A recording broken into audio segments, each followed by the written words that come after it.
الحمد لله نحمده ونستعينه ونستغفره ونؤمن به ونتوكل عليه ونعوذ بالله من شرور انفسنا ومن سيئات اعمالنا من يهده الله فلا مضل له ومن يضلل فلا هادي له واشهد ان لا اله الا الله واشهد ان محمدا عبده ورسوله. கண்ணியத்திற்குரிய எல்லாம் வல்ல அல்லாஹ் ஜல்ல ஷானஹு தஆலாவின் நல்லடியார்களே, மனக்குழப்பத்திற்கு இஸ்லாம் கூறும் மகத்தான தீர்வு என்ற தொடர் நிகழ்ச்சியிலே 28வது நாளில் நாம் எல்லாம் அமர்ந்திருக்கிறோம்.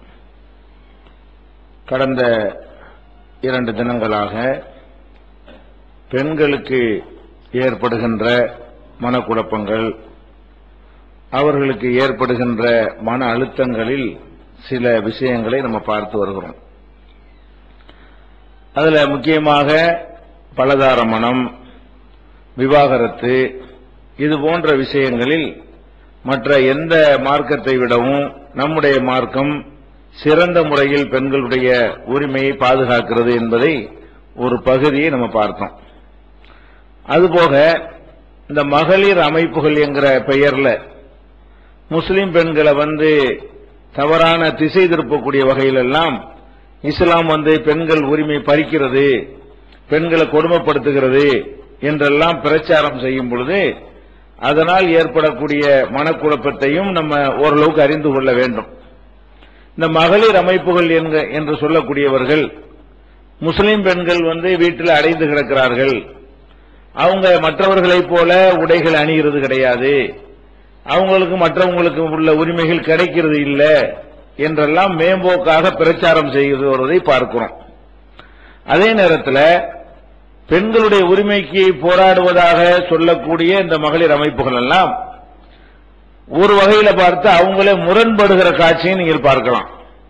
எப்படி முரண்படுவாங்க சொன்னா, உதாரணமா பாலியல் தொழிலாளிகள், விபச்சாரம் செய்யக்கூடிய, அதை தொழிலாக செய்யக்கூடிய பெண்களுடைய உரிமைகளுக்கு நாங்க களமிறங்கி போராடுவோம், அவங்களுக்கு தேவையான வசதிகள்லாம் செஞ்சு கொடுக்கணும்.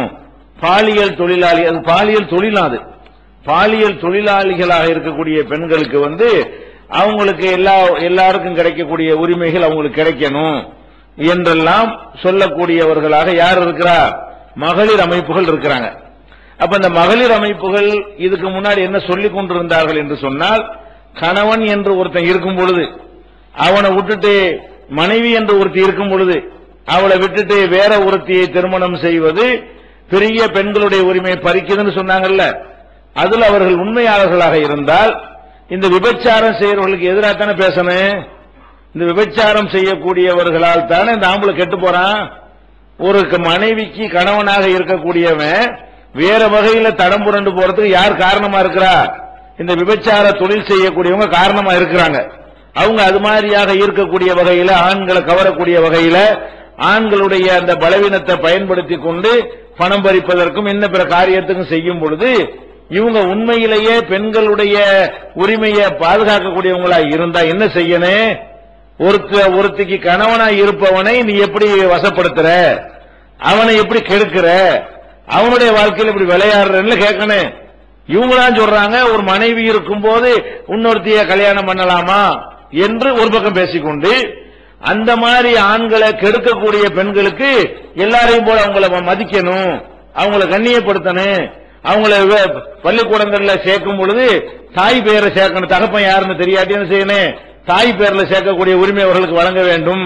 அவங்களுக்கு இன்சூரன்ஸ், அதுக்கெல்லாம் இன்சூரன்ஸ் தான் எதுக்கு? இந்த பாலியல் தொழில் செய்யக்கூடியவங்களுக்கு அந்த இன்சூரன்ஸுக்கு உறுதிப்படுத்தணும். அவங்களுக்கு சட்டப்பூர்வமான பயந்து இந்த தொழிலை செய்கிறார்கள், பாவம், அவங்களுக்கு சரியான இப்படி எல்லாம் யார் பேசுறா?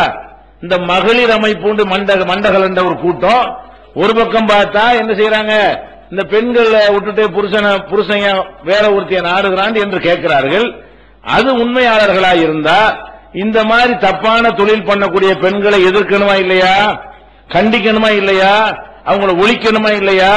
அவங்கள ஜெயில பிடிச்சு போடுன்னு சொல்லணுமா இல்லையா? அதுக்கு தகுந்த மாதிரி சட்டத்தை திருத்துன்னு சொல்லணுமா இல்லையா? அப்ப விபச்சாரம் செய்வதை ஊக்குவிக்கிறார்கள், விபச்சாரம் செய்யக்கூடிய விபச்சாரிகளுக்கு சார்பாக பேசுகிறார்கள். அதே நேரத்தில் என்ன செய்யறாங்க, மனைவியை விட்டுட்டு இன்னொருத்தைய கல்யாணம் பண்ணலாமான்னு கேட்கிறாங்க. இது எவ்வளவு பெரிய முரணாக இருக்குன்னு பாருங்க. அப்ப இந்த மாதிரி இவர்களுடைய எல்லாமே இந்த மாதிரி. அது மாத்திரம் இல்ல, வைப்பாட்டிக்கு சொத்துரிமையை கொடுன்னு கேட்கிறாங்க. யாரு கேட்கிறா? இந்த மாதர் அமைப்பு, மகளிர் அமைப்புகள்லாம் என்ன செய்யறாங்க, இந்த மாதிரி ஒருத்தன் வந்து வப்பாட்டியை வச்சுக்கிட்டான்னு சொன்னா சொத்துல உரிமை கொடுக்கணும், அவளும் பொம்பளை தானே. அப்ப ஏன் இப்படி பேசுனீங்க? சொத்துல இப்படி உரிமை கேட்பீங்க? அவ ஒருத்தி தானே மனைவி, இன்னொருத்தி மனைவி இல்லை, இல்ல அதானே உங்களுக்கு பாலிசி. அதை வச்சு தானே இஸ்லாத்தை விமர்சனம் பண்ணுனீங்க, அதை வச்சு தானே இஸ்லாம் பிற்போக்கு மார்க்கம்னு சொன்னீங்க. அதுல உண்மையாளர்களாக இருந்தால் இந்த வைப்பாட்டிகளா இருக்கக்கூடிய சின்ன வீடுகளா இருக்கக்கூடியவர்களுக்கு சொத்துரிமை கொடுக்கணும்னு கேட்கலாமா? அது நீதிமன்றத்தில் வழக்கு போடுறாங்க. ஒருத்தன் இறந்து போயிட்டான்னு வைங்க, அவனுக்கு ஒரு பொண்டாட்டியும் ஒரு வப்பாட்டியும் இருந்தாங்கன்னு சொன்னா, பொண்டாட்டி படிக்காதவளா இருந்தா வப்பாட்டி படிச்சவளா இருந்தா அவனுடைய வேலையை இவனுக்கு கொடுக்கணுமா? யாரு கொடுக்கணுமா? சின்ன வீட்டுக்கு கொடுக்கணுமா? என்ன மூளை கலந்து போய் பேசுகிற? ஏதாவது சொன்னால் உண்மையாளர்களா இருக்க வேண்டும். ஒரு பெண்ணை தாண்டி ஒரு போகக்கூடாது என்பது கொள்கையாக இருந்தால் அதுக்கு யாரெல்லாம் காரணமா இருக்கிறாங்களோ, வேசி தொழில் பண்றாங்களோ அந்த மாதிரி ஆட்களை கண்டிச்சு அவங்களுக்கு எதிராக போர் செய்யக்கூடியவர்கள் என்ன செய்யறாங்க? இதெல்லாம் வந்து பெண்களுக்குரிய உரிமையா? எது பெண்களுக்கு உரிமையா? பாலியல் இந்த வேலையை அந்நிய ஆண்களை கவர்ந்து பணத்துக்காக வேண்டி அவர்களை இழுத்து போட்டு தங்களுடைய நோய்களை அந்த ஆண்களுக்கு பரப்பி அதன் மூலமாக குடும்ப பெண்களை கெடுக்கிற வேலையை செய்யறாங்களே, அவங்க எல்லாம் தொழிலாளிகளாம், அவங்க எல்லாம் பாவமா பாதிக்கப்படுறாங்களாம். அவங்களுக்காக நாங்க குரல் கொடுப்போம் என்று சொல்லிக் கொண்டிருப்பதில் இருந்து இவங்களுடைய முரண்பாடை நீங்க விளங்கிக் கொள்ள வேண்டும். இஸ்லாம் என்ன சொல்லுகிறது? ஒரு ஆண் வந்து ஒரு மனைவியோட வாழ்றானா, அவளை சந்தோஷப்படுத்துற அளவுக்கு அவன் அந்த வாழ்க்கையை நடத்தினானே ஆனால் பிரச்சனை இல்லை. ஆனால் இப்ப என்ன நடக்கிறது தெரியுமா? ஒரு மனைவியோட சந்தோஷமாக இருக்க வக்கில்லாதவன் எல்லாம் ரெண்டாம் கல்யாணம் பண்றேங்கிறான். அதை இஸ்லாம் கல்யாணங்கிறது என்ன ரெண்டுன்னு காட்டிக்கிறதுக்கா? எனக்கு 2 இருக்குது 3 இருக்குது, சட்ட மாதிரியா, கார் மாதிரியா? கல்யாணங்கிறது வந்து ஒரு மனைவியை திருமணம் முடிக்கிறான்னு சொன்னா அவளோட வாழணும், சந்தோஷமா இருக்க வேண்டும். அப்போ ஒரு மனைவியோட சந்தோஷமா இருப்பதற்கு தகுதி இல்லாதவர்கள் ஒரு மனைவியை இவன் வந்து போதுமான அளவுக்கு குடும்ப வாழ்க்கையில் ஈடுபட மாட்டேங்கிறான் புகார் செஞ்சுக்கிட்டு இருக்கிற நேரத்தில் இவன் என்ன செய்யறான்? எனக்கு இன்னொன்னு வேணும்னு சொன்னா இது என்ன அர்த்தம்? தேவைக்கு திருமணம் என்பது என்ன செய்யணும்? தேவையாக இருந்தால் அப்படி சிலது ஏற்படும். எப்படி ஏற்படும்? இவன் வந்து ஒரு ஆம்பளைக்கு ஆசைகள் இருக்கும், பெண் வந்து ஒரு குறிப்பிட்ட ஒரு மாதவிடாய் நின்று போன பருவம் வந்து விட்டது என்று சொன்னால் அவர்களுக்கு அதுல போதுமான ஆசை இருக்காது. இவன் வந்து அதனால கெட்டு போயிருவான், தவறி போயிருவான் அப்படின்னு நினைத்தால் அப்ப என்ன செய்ய? 2 பேரையும் சமமாக நடத்தக்கூடிய திராணியும் இருந்தால் அப்ப என்ன செய்யலாம்? அவளை வந்து வப்பாட்டியை வச்சுக்கிறாம, நீ ஒரு நாளைக்கு ஒருத்திட்ட போய் கெட்டு நாசமாயிராம முறைப்படி திருமணம் செய்து கொள். இல்லாட்டால் செய்யத்தான் செய்யறாங்க. என்ன சட்டத்தை போட்டாலும் தடுக்க முடியல. இல்ல முஸ்லீமுக்கு அனுமதி இருக்குங்க, சரி. முஸ்லீம் அல்லாதவனுக்கு தடையத்தானே போட்டு வச்சுக்கிறீங்க. தடையை போட்டு வச்சு அதை அமுல்படுத்த ஏண்டுச்சா? மனைவி அல்லாதவளை நாடாமல் கணவன்மார்கள் இருக்கக்கூடிய வகையில் ஏதாவது செய்ய முடிந்ததா? இல்ல. போயிட்டு தான் இருக்கிறான். அதே நேரத்தில் 95% ஆண்கள் வந்து கரெக்டாக அந்த ஒரு மனைவியோட தான் வாழ்ந்து கொண்டிருக்கிறார்கள். அவங்களுடைய முழுமையாக சந்தோஷமாக வாழ்ந்து கொண்டிருக்கிறார்கள். ஒரு சில பேர் இப்ப தேவைங்கிற நிலைக்கு தள்ளப்பட்டவர்களா இருந்தால் அவன் விபச்சாரம் செஞ்சக்கூட மனைவி ஒத்துழைக்க மறுக்கிறாள், அவளுக்கு தேவையில்லை, இவனுக்கு தேவையாக இருக்கிறது. அந்த நேரத்தில் நம்ம வந்து ஏதாவது வழிகாட்டல என்று சொன்னா அவன் என்ன செய்வான்? வேற வேற தவறான ஒரு முறைகள்ல போய் என்ன செய்வான்? அந்த சுகத்துக்காக அலைவான். அதை தடுக்க வேண்டும் என்பதற்கு தான் இஸ்லாம் என்ன சொல்லுது? உனக்கு அவசியம்ங்கிற ஒரு நிலை ஏற்படுமையானால் இந்த கள்ளத்தனமா பண்ணாம ஓபன் டிக்ளேர் பண்ணி வெளிப்படையாக என்ன செய்ய மனைவிங்கிற ஒரு உரிமையை கொடுன்னு சொல்லுது. சுத்தி வளர்ச்சி அதான் இப்ப இவங்க சொல்றாங்க. அத முதல்ல அப்படி இல்லை இல்லைன்னு சொல்லிவிட்டு சுத்தி வளர்ச்சி என்ன சொல்றான்? அது பேரை மட்டும் துணைவின்னு சொன்னோம்ல, அது மாதிரி மாத்திக்கிற வேண்டியது. அது மாதிரி பாலியல் தொழிலாளிக்கு சலுகை கொடுங்க, அவளும் பொம்பளைங்கிறான். அதுதான் நாங்களும் சொல்றோம். அவளுக்கு கொடுக்கிற சலுகை இது அல்ல, சட்டப்பூர்வமா பொண்டாட்டி ஆக்கிட்டு பண்ணு. அப்ப ஒரு பெண்ணிட்ட பல ஆண்கள் செல்வதனாலதான் எய்ட்ஸ் போன்ற நோய்கள்லாம் வருகிறது. எய்ட்ஸ் காரணம் என்ன? ஒரு ஆம்பளை பல பெண்கள்கிட்ட போனால் எய்ட்ஸ் வராது. ஒரு பெண்ணிடத்துல பல ஆண்கள் செல்வதால் தான் என்ன செய்கிறது? எய்ட்ஸ் தான் உண்மையான காரணம். டாக்டர் கூட விளங்காம வளர்றாங்க. அறிவியல் பூர்வமான காரணம் என்னன்னு கேட்டா அந்த பெண்கள் பல ஆண்களோட ஒரு காலகட்டத்தில் உறவு கொள்ளும் பொழுதுதான் அவங்களிடமிருந்து எய்ட்ஸ் உருவாகிறது என்பதுதான் அறிவியல் பூர்வமாக நிரூபிக்கப்பட்ட ஒரு உண்மை. அப்ப அந்த மாதிரி ஒருத்தன் போய்விடக் கூடாது என்று சொன்னால் அதுக்கு என்ன செய்யணும்? அவனுக்கே ஒருத்திய மனைவியாக ஆக்கி கொண்டு இருக்கிறது. இப்படித்தான் போவேன் இருந்தால் ஆனா நேர்மையா நடக்கணும், நிறைய கண்டிஷன்லாம் இருக்கிறது. சமமாக கொடுக்கறதுல எந்த பாதிப்பும் இருக்கக்கூடாது, தங்குறதுல பாதிப்பு இருக்கக்கூடாது, அரவணைக்கிறது கவனிக்கிறது எதுலையும் என்ன செய்யக்கூடாது, சமமாக இதெல்லாம் உனக்கு இயலும் என்று இருந்தால், அதற்கான வசதியும் இருந்தால், சோறு கொடுக்கிற கஞ்சி ஊத்துறதே கிடையாது, இவன் 2 கல்யாணம் பண்றேங்கிறான். ஒரு மண்டாட்டி கஞ்சி ஊத்தாதவன் என்ன செய்யறான், 2 கல்யாணம் பண்றேங்கிறான். ஒளிச்சுக்கிட்டு செய்யறதுங்கிறது இஸ்லாத்துல இல்ல. இது வந்து என்ன எதுக்கு சொல்லப்படுதுன்னா, இதை செய்யலன்னா இந்த மாதிரி ஒரு உணர்ச்சிக்கு உள்ளானவன் வேற மாதிரி செய்வான். எந்த சட்டத்தையும் போட்டு தடுக்க இயலாது, மற்றவர்களுக்கு சட்டம் போட்டு தடுக்க இயலல. முஸ்லீமும் கல்யாணம் பண்ணலாம்னு வச்சுட்டீங்க, சரி, முஸ்லீம் அல்லாதவன் இந்த நாட்டில் பண்ணக்கூடாதுன்னு சட்டம் வச்சிருக்கீங்க, அது என்ன சட்டத்துல என்ன நன்மை? அப்ப நடக்கத்தான் செய்கிறது. அப்ப இஸ்லாம் என்ன பண்ணுதுன்னா, வெளிப்படையாக டிக்ளேர் பண்ணிவிட்டு செய்யி. எத்தனை விதவைகள் இருப்பாங்க, தேவையான ஒரு கட்டத்தில் வரும் பொழுது அது மாதிரியாக ஒரு அனுமதி கொடுத்திருக்கிறத இதை ஒளிச்சு மலைச்சு மூடி பூசி முழுக வேண்டிய அவசியம் இல்ல. இதை நீங்க தவிர்த்தீங்களா, எல்லாருக்கும் அல்ல, முஸ்லீம் எல்லாரும் 2 கல்யாணம் பண்ணிட்டு இருக்கிறான் இல்ல. ஒரு பெரிய சபையில வச்சு கேட்டா கூட 2 கல்யாணம் பண்ண 4-5 தான் கை தூக்குறாங்க. 4 பேர் வெக்கப்பட்டு 4 பேர் தூக்காம இருப்பாங்க, ஒரு 10 பேர் இருப்பாங்க, அவ்வளவுதான். அவங்கதான் ஒரு பெரிய சபையில கேட்டா கூட ஒரு 10 பேர் 15 பேர் கூட தூக்க மாட்டாங்க. 2000 பேர் 5000 பேர் இருக்கிற ஒரு சபையில சின்ன ஒரு நம்பர்ல சில பேர் இருக்கிறார்கள். அவர்களுக்கு இஸ்லாம் என்ன சொல்லுது என்று கேட்டா, எல்லாரும் 2 முன்னாடி கட்டிட்டார்களா இல்ல. அவர்களுக்கு இஸ்லாம் என்ன சொல்லுது என்று கேட்டா, நீ வப்பாத்தி மாதிரி போயிடாதே, ஒரு நாளைக்கு ஒரு ஆள்கிட்ட போயிடாதே, பல பேர்கிட்ட போய் வரக்கூடிய பெண்களோட போய் என்ன செஞ்சிடாத, உன்னுடைய ஆரோக்கியத்தை கெடுத்துக் கொள்ளாத, கள்ளத்தனமா செய்யாத, மனைவிக்கு தெரிஞ்சு எல்லாத்தையும் ஓபன் டிக்ளேர் பண்ணி வெளிப்படையா அறிவித்து விட்டு என்ன செய்ய, அதை வந்து செய்யி. அதுக்கு அனுமதி யாருக்கு, தேவை உள்ளவனுக்கு இருக்குன்னு சொல்லுது. இது வந்து இதை தவிர வேற ஒரு முடிவு சொல்ல இயலாது. உலகத்தில் எந்த ஒரு முற்போக்கான நாடுகளாக இருந்தாலும் அவர்கள் திருமணம்ங்கிற பெயர்ல தான் தடுக்கிறார்களே தவிர, ஒரு ஆண் வந்து எப்படி வேண்டாலும் போவதை தடுக்கவே இல்லை. அந்த குடும்பத்தில் உள்ள ஒரு ஆணை பெண்கள் எத்தனை பெண்கள் கெடுத்தாலும் அதை தடுக்க சட்டம் இல்லை. உலகத்தில் எந்த நாடுகளிலும் நாங்க முன்னேறி விட்டோம், உலகத்து பெண் உரிமை எல்லாம் நாங்க பாதுகாக்க போறோம்னு வந்திருக்கிறாங்களே. அமெரிக்காவில் வச்சுக்கிறோமே, ஒரு பொண்டாட்டியோட இருக்கிறவன் வந்து ஒரு இடத்துல போய் வேற ஒரு இடத்துல ஜாலியா இருந்துட்டு வந்து அவன் ஏதாவது செய்ய முடியுமா அந்த நாட்டில்? அதான் நடந்துகிட்டு இருக்குது. அப்ப நீங்க எதை வேணாங்கிற, எதை பெண் உரிமைங்கிறீங்களா, அது நீங்க மீறீங்களே. அப்ப இதெல்லாம் யதார்த்தமான ஒரு நிலைக்கு வெளியே நின்றுகிட்டு சட்டம் போடுறது வேலை இல்லை. அப்ப எது நடக்கும் என்று படைத்த இறைவனுக்கு தெரியும். இது மாதிரியான ஒரு நிலைக்கு சிறிய அளவில் உள்ள நபர்கள் ஆளாவார்கள். அந்த மாதிரி ஆளாகக்கூடிய நபர்களுக்கு சட்டப்படியான அந்த உரிமையை நம்ம வழங்கிய மருத்துவமையானால் சட்ட விரோதமாக அந்த வேலையை செய்வார்கள். அதுல நிறைய லாஸ் ஆகும். சட்டவிரோதமா கள்ளத்தனமா வச்சுக்கிட்டான்னு சொன்னா, மனைவிங்கிற ஒரு ஓபன் டிக்ளேர் பண்ணா அதிகமா பாதிப்பு வராது. கள்ளத்தனமா இருக்கும்போது அப்பாட்டி என்ன செய்வா, இருக்கிறதெல்லாம் உருவ ஆரம்பிப்பா, எல்லாத்தையும் பறிச்சுக்கிட்டு எடுத்து கொண்டு ரகசியம். அவளுக்கு செக்யூரிட்டி இல்லாம இருக்குல்ல, மனைவிங்கிற ஒரு செக்யூரிட்டி இருந்தா செத்து போனா சொத்துல பங்கு கிடைக்கும் காத்துக்கிட்டு இருப்பா. இது கள்ளத்தனமா வச்சுக்கிறதுனால இருக்கிறது எல்லாம் பறிச்சுக்கிட்டு கடைசியில் குடும்பத்துக்கு எப்படி போகுதுன்னு தெரியாது. ஒன்னா காலியாகிட்டு தொழில் போவோம், 2 தொழில் போவோம், ஒரு தொழிலா போவோம், ஒரு தொழில விட்டு சம்பளத்துக்கு இருப்பான், அதை விட்டும் போவான், இருக்கிற வீடு வாசலாம் விற்பான், ஏன் போகுன்னு தெரியாது. இந்த மாதிரி எல்லாம் போவான். எப்ப கள்ளத்தனமான உறவுகள் வைக்கும் பொழுது இதையெல்லாம் கருத்துல கொண்டு இஸ்லாம் செய்திருக்கிறது வந்து இது வந்து நல்லதுங்க, பெண்களுக்கு பாதிப்பு தான். ஆனால் இதை எந்த சட்டத்தினாலும் தடுக்க இயலாது.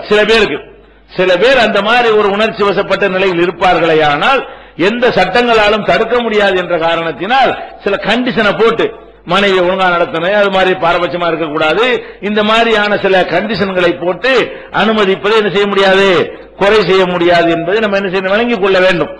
அடுத்ததாக என்ன செய்வாங்கன்னா, இந்த பெண் உரிமை பேசக்கூடியவங்க உங்கள்ட்ட சில கேள்விகளை கேட்டு குழப்புவாங்க. என்ன குழப்புவாங்க, பொம்பளைக்கு அந்த மாதிரி 2-3 புருஷனுக்கு அனுமதி கொடுங்களேன், பயங்கரமான கேள்வி மாதிரி. அப்ப ஆம்பளைக்கு இது மாதிரி அனுமதி இருக்கிற மாதிரி பொம்பளைக்கு அனுமதி கொடுத்தா என்ன? இதுல வந்து உடல் கூறு ரீதியாகவும் இதுல ஒரு அர்த்தம் இல்ல, இதுல ஒரு லாஜிக்கும் இல்ல, ஆணுக்கு இருப்பது போன்ற ஒரு மேற்றங்க இல்லவும் இல்ல. முதல் விஷயம் என்னன்னு கேட்டா, ஒரு பொம்பளை 2 புருஷனை கல்யாணம் பண்ணிட்டான்னு சொன்னா அவ பெறக்கூடிய பிள்ளைக்கு அப்ப யாரு? ஒருத்தன் வந்து 2 பொண்டாட்டிய கல்யாணம் பண்ணான்னு சொன்னா அப்ப யாரு அம்மா யாருன்னு தெரியும். ஒரு பொம்பளை 2 புருஷனை கல்யாணம் பண்ணான்னு சொன்னா அவளுக்கு பிறந்த குழந்தை யாருக்கு பிறந்த எப்படி கண்டுபிடிக்கிறது? கண்டுபிடிக்க முடியாது. டிஎன்ஏ டெஸ்ட் எடுத்து பண்ண இதை நீட்டா இருக்க முடியும். டெஸ்ட் கூட ரூபாய் கொடுத்து மாத்தி தருவாங்க. அவனுக்கு பிறந்த இவனுக்கு ரூபாய் கொடுத்து டாக்டர் என்ன செய்வான், டெஸ்ட் படி இவருக்கு உள்ளதான் இவனுக்கு உள்ளது அவனுக்கு ஆகி போட்டு விட்டுருவான், அவனுக்கு உள்ளது இவனுக்கு போட்டு. இதெல்லாம் தேவையா? அதோட என்ன செய்யலாம்? அது சாத்தியம் இல்லை. ஆண்களுக்கும் பெண்களுக்கும் உடல் ரீதியாக வேறுபாடுகளை எல்லாம் வைத்திருக்கிறான். அதனால இதே மாதிரி செய்யுங்கன்னு சொல்ல முடியாது. அதே மாதிரி வந்து இல்லற வாழ்க்கையில குடும்ப வாழ்க்கையை தீர்மானிக்கிற ஒரு விஷயம் ஆணுடைய கையில் தான் இருக்கிறது. ஒரு ஆண் நினைச்சாண்டா ஒரு பெண்ணு விரும்பாட்டா கூட அவளை என்ன செய்வான், அடைந்து கொள்ள முடியும். ஒரு பெண் நினைச்சாண்டா ஆண் விரும்பாட்டி அவளால் என்ன செய்ய முடியும், ஒண்ணும் செய்ய முடியாது. அப்படி இருக்கையில் இதுக்கு 2 3லாம் இந்த மாதிரியான அடிப்படை விஷயங்களை கூட விளங்காம என்ன செய்யறாங்க, இப்படி எல்லாம் கேட்கிறார்கள் என்பதை என்ன செய்யணும், நீங்கள் புரிந்து கொள்ள வேண்டும். அடுத்ததாக இந்த விவாகரத்து உரிமை சொன்னோம் இல்லையா, அதுல பெண்களுக்கு விவாகரத்து உரிமை அது விளங்கிக் கொள்ளணும். இந்த தலாக்கு பிரச்சனை நினைக்கிறீங்க, எத்தனை குடும்பங்களை நம்ம பார்க்கிறோம், கணவனால் எந்த விதமான சுகமும் அந்த பெண்களுக்கு கிடைப்பதில்லை. இந்த கணவனோட வாழ்க்கையில இருந்து நரகமாக சில பெண்கள் என்ன செய்வாங்க, நினைத்துக் கொண்டிருப்பார்கள். அவங்க என்ன நினைக்கிறாங்கன்னா, இதான் நமக்கு வாழ்க்கை, கல்லானாலும் கணவன் புல்லானாலும் புருஷன் அப்படிங்கிற ஒரு சித்தாந்தத்தில் உருவான சமுதாயமா இருந்தால் சாவுற வரைக்கும் மன அழுத்தம் தான் அவங்களுக்கு. இதுதான் கல்யாணம் ஒன்னு ஆயிடுச்சு, அவ்வளவுதான். அவன் எப்படி இருந்தாலும் சரி, பொண்ணையனா இருந்தாலும் சரி, கருகட்டு வந்தாலும் சரி, குடிகாரனா இருந்தாலும் சரி, அவனால ஒரு எந்த விதமான நிம்மதியும் இல்லாம இருந்தாலும் சரி, பொருளாதாரத்துக்கு பொறுப்பேற்றுக் கொள்ளாத ஊதாரியா இருந்தாலும் சரி, குடிச்சு விட்டு அடிக்கக்கூடியவனா இருந்தாலும் சரி, அவன் தான் புருஷன் அப்படின்னு திணிச்சோமையானால் அப்ப என்ன வரும், பெண்களுக்கு மன அழுத்தம் வரும். சாவுற வரைக்கும் மன அழுத்தம் தானே. இவனை தவிர்க்கவும் இயலாது, மஸ்ட் இருந்து ஆவணம், இவன் தான், வேற ஒரு வாய்ப்பு இல்ல, வேற சான்ஸ் நமக்கு இல்ல அப்படின்னு நினைத்தார்களே. ஆனால் இந்த கணவன் இருப்பது தினசரி அவளுக்கு மன அழுத்தம், தினசரி மனக்குழப்பம். இந்த மாதிரியான மனக்குழப்பத்திற்கு ஆளாகக்கூடியவர்கள் வேற சமுதாயங்களில் இருக்கலாம். ஏன், அவங்க சட்டத்தில் அப்படி இருக்கிறது, அவங்க மத சட்டங்கள்ல அந்த மாதிரி இருக்கிறதுனால குழப்பத்திற்கு ஆளாகலாம். இஸ்லாத்தை பொறுத்த வரைக்கும் இந்த கணவனால் உங்களுக்கு டார்ச்சர் நிம்மதி, அதுதான் கணவன் சந்தோஷத்து தானே. சில பெண்களுக்கு இந்த கணவனை நரகமாகி விடுவார்கள். சில பெண்களுக்கு குடும்ப வாழ்க்கையில இந்த கணவன் இல்லாட்டா நல்லா இருக்கும், இந்த கணவன் நம்மோடு இருப்பதை விட இவன் தொலைஞ்சு போயிட்டா நல்லா இருக்கும் என்கிற அளவுக்கெல்லாம் சில பாரதூரமான விளைவுகளை அவங்க என்ன செய்வாங்க, சந்திப்பாங்க. அந்த மாதிரி நேரத்தில் இருக்கக்கூடியவர்களுக்கு உலகத்தில் எந்த மதத்திலும் கொடுக்கப்படாத, மதத்தில் சட்டங்கள்ல போட்டு கொடுக்குறாங்க புதுசா நவீன காலத்தில், இப்பதான் அவங்க கூட கொடுக்குறாங்க, எந்த மதத்திலும் கொடுக்கப்படாத விவாகரத்து உரிமையை பெண்களுக்கும் இஸ்லாம் வழங்கி இருக்கிறது. நபிகள் நாயகம் ஸல்லல்லாஹு அலைஹி வஸல்லம் அவங்கள்ட்ட ஒரு பெண் வந்து, அல்லாஹ்வுடைய தூதரே, என்னுடைய கணவர் வந்து நல்லவரு, இந்த குடிகாரன் இந்த மாதிரி ஆட்களையே சகிச்சிட்டு இருக்காங்க நம்ம நாட்டில் உள்ள பெண்கள். ஏன், இந்த கல்லானாலும் கணவன் புல்லானாலும் புருஷன் சொல்லிட்டு இருக்கிறார்கள். ஆனால் நபிகள் நாயகம் ஸல்லல்லாஹு அலைஹி வஸல்லம் காலத்தில் இந்த அம்மா முறையிடும் பொழுது, என்னுடைய கணவர் வந்து நல்ல குணம் உள்ளவர், நல்ல மார்க்க பேணுதல் உள்ளவர், ஆனால் அவரோட குடும்ப வாழ்க்கையில அவரோட நான் மனைவியாக இருந்தால் நான் வந்து தவறி விடுவேன். வலாக்கின்னி அக்ரஹுல் குஃப்ர பில் இஸ்லாம், இஸ்லாத்துல இருந்துகிட்டே நான் குஃப்ரா போயிருவேன், அதாவது மனைவியா இருந்து கொண்டே நான் தவறி போய்விடக்கூடிய வாய்ப்பு இருக்குது என்பதை ரொம்ப சூசகமா சொல்றாங்க. அதுக்கு என்ன அர்த்தம், ஆள் நல்லவா இருந்தா மட்டும் பத்துமா, ஆறு தொழுகிறாரு, நோம்புலாம் வைக்கிறாரு, ஒரு மனைவிக்கு புருஷனா இருக்கணும்ல, அந்த விஷயத்தில் அவர்கிட்ட ஒரு குறைபாடு இருந்த உடனே ரசூல் ஸல்லல்லாஹு அலைஹி வஸல்லம் எப்படிப்பட்ட புரட்சி உண்டாக்குனாங்கன்னு பாருங்க. இன்னைக்கு கூட ஒரு பொம்பளை வீடு கேட்க முடியாது. இந்த 20ஆம் நூற்றாண்டுல கூட ஒரு சபையில போய்கிட்டு என் கணவர் இந்த மாதிரி சரியில்லை, வேற ஒரு கணவரை எனக்கு ஏற்பாடு பண்ணித்தாங்கன்னு கேட்க முடியுமா? ஒரு அசிங்கமாகவும் கேவலமாகவும் இப்படி இல்லாம ஒரு பொம்பளை பேசுவாங்கிற மாதிரி இருப்பார்கள்.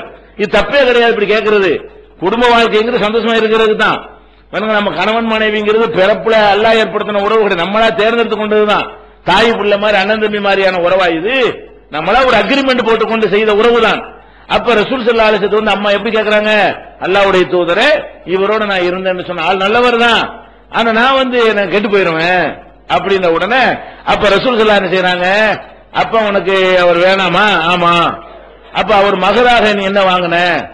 ஒரு தோட்டத்தை வாங்கின மகர்னு. அப்படி 1,600 ரூபாய் கிடையாது, 11,600 ரூபாய் எழுதுறாங்க. ஒரு தோட்டத்தை அந்த அம்மாவுக்கு மகரா கொடுத்துருக்கா இருந்தாலும் அந்த அம்மா என்ன செய்யறாங்க, கேட்கிறாங்க ரசூல் ஸல்லல்லாஹு அலைஹி வஸல்லம், தருதீன அலைஹி ஹதீகத்தஹு, அவர் உனக்கு மகராக தந்த தோட்டத்தை திருப்பி கொடுத்து விடுகிறாயா கேட்கிறாங்க. உடனே என்ன செய்யறாங்க அந்த அம்மா, திருப்பி கொடுத்துறேன். அவ்வளவுக்கு அவங்களுக்கு என்ன இருக்கிறது, இல்லற வாழ்க்கையோ தேவையாக இருக்கிறது. இந்த தோட்டம் துறவை எல்லாம் விட ஒரு வாழ்க்கை நமக்கு வேணும், பெருமனை தோட்டம் துறவத்தை வச்சு என்ன செய்யறது அப்படின்னு அம்மா கரெக்டா விளங்கி கொண்டு திருப்பி கொடுத்துறேன். நிக்காக ரசூலுல்லாஹ் நிக்காக ரத்து பண்ணிட்டாங்க. அப்படியா, நீ அவருக்கு பொண்டாட்டியும் இல்ல, அவர் உனக்கு புருஷன் கிடையாது, ரத்து பண்றது.